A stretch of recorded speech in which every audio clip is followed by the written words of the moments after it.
Daha önce hiç canlandırmadığınız bir karakteri canlandırıyorsunuz aslında. Seyirci de daha önce sizde görmediği bir karakteri bu kadar çok sevdi. Bu başarıyı neye bağlıyorsunuz? Benim diziyi kabul etmemdeki, kimse bilmezi kabul etmemdeki en büyük sebep zaten daha önce canlandırmadığım, çok farklı, ön çalışması çok zevkli bir karakter olmasıydı. Karakter tavladı aslında, Ali karakteri tavladı beni. Kimse Bilmez ilk bölümden itibaren çok sevildi. Çok da güzel bir başarı aldı. Sevda da çok sevildi. Bu başarıyı neye bağlıyorsunuz? Bence bu başarıyı oyuncuların birbirleri arasındaki enerjiye ve ekip enerjimize bağlıyorum. Çünkü çok güzel, sorunsuz ve çok uyumlu çalışan bir ekibiz. Partnerim aynı şekilde ve diğer oyuncularla aynı şekilde.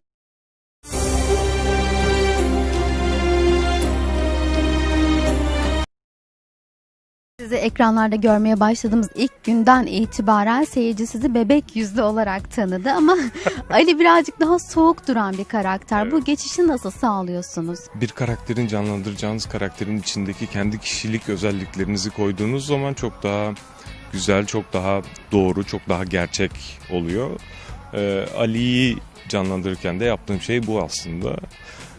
Evet, Kerem Cem'den uzak ama oyunculuk dediğiniz şey zaten size benzemeyen, sizin özelliklerinize sahip olmayan birini de kendi bünyenizde sokarak izleyiciye sunabilmek. Bunu yapabildiğimi düşünüyorum. İzleyici... Teşekkür ederim. Bu sahneleri çıkarmak için aslında yaptığım tek şey anda kalmak ve özgünün dışına çıkıp kendimi Sevda olarak hissetmek. Genel olarak zaten bütün sahnelerde yaptığım ve hissettiğim şey bu. Çünkü hissetmeden hissettiremezsiniz ya. O yüzden sahneyi çalışırken genel olarak duygularını, durumu önce içimde hissedip sonra aktarmaya çalışıyorum.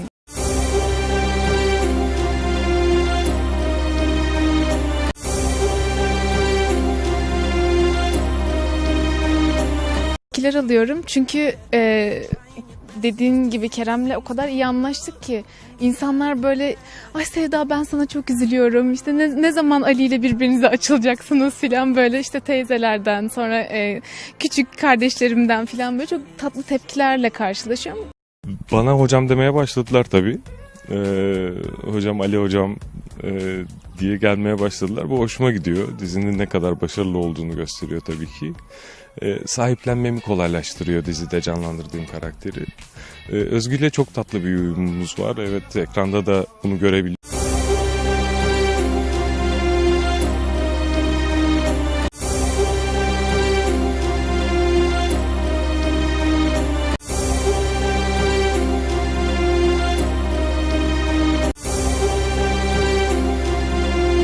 İkiniz de şarkı söylüyorsunuz. Siz de bildiğim kadarıyla konservatuvarda okuyorsunuz. Bununla ilgili neler hissediyorsunuz? Yani dediğim gibi Kerem'le enerjimizin bu kadar iyi tutmasının sebeplerinden biri de ortak noktamız müzik. Çünkü gerçekten kimya olarak da çok iyi uyuştuk, anlaştık ama bunun dışında da çok böyle sahne aralarında şarkı mırıldanmaları olsun vesaire filan. Bunlar da böyle bizi birbirimize daha yaklaştırdı, daha iyi anlaşmamıza sebep oldu. Özgü Kaya ile röportajımız esnasında konuşmalarımıza kulak misafiri olan Kerem Cem esprili bir şekilde sohbetimize dahil oluyor. Tüh, birazcık dedikodunu yaptık.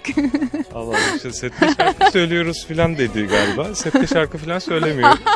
Özgü söylüyor şarkıları. Ben söylemiyorum. Çok o kadar güzel bir sesi var ki. Teşekkür ederim. Madem bu kadar övdünüz biz de bir dinlemek isteriz aslında. İkili ricamızı kırmayarak Bana aşk nedir diye sorsan, tek anlamı geceler boyu ağlamam.